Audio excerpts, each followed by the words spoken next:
I'm a Brazilian economist. I grew up in one of the most unequal countries in the world. In the 1990s, Brazil was going through deep economic crisis, hyperinflation.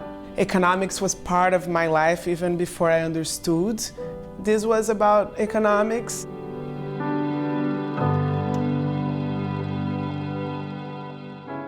I think we're facing a very deep crisis with multiple layers.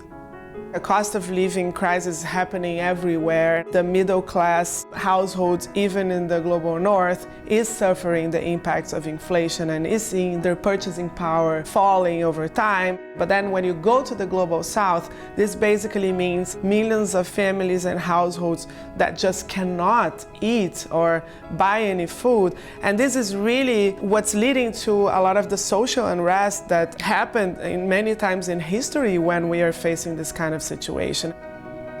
The main barriers to equity are political. When societies are unequal to start with, then political power is also very concentrated. There is no true freedom if a lot of the voices are not reaching power structures and you don't have an economic structure that is able to deliver to the vast majority and the most marginalized in societies. We're talking here about the people and the people having voices in certain spaces.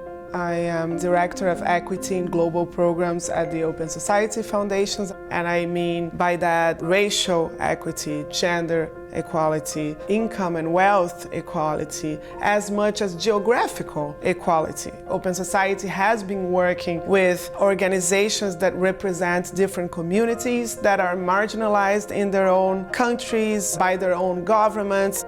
And I think 3 to 5 years from now, ideally we would see a multilateral system that is changing its structure of representation, that is reflecting voices from the global south. And at a national level, I think what we want to see is policies that work and that deliver to the people, and new economic paradigms that do reduce inequality and allow for more robust, sustainable growth. What we want in an open society is to both the power structure and the economic structure to reflect the different voices, to reflect the interests of different people.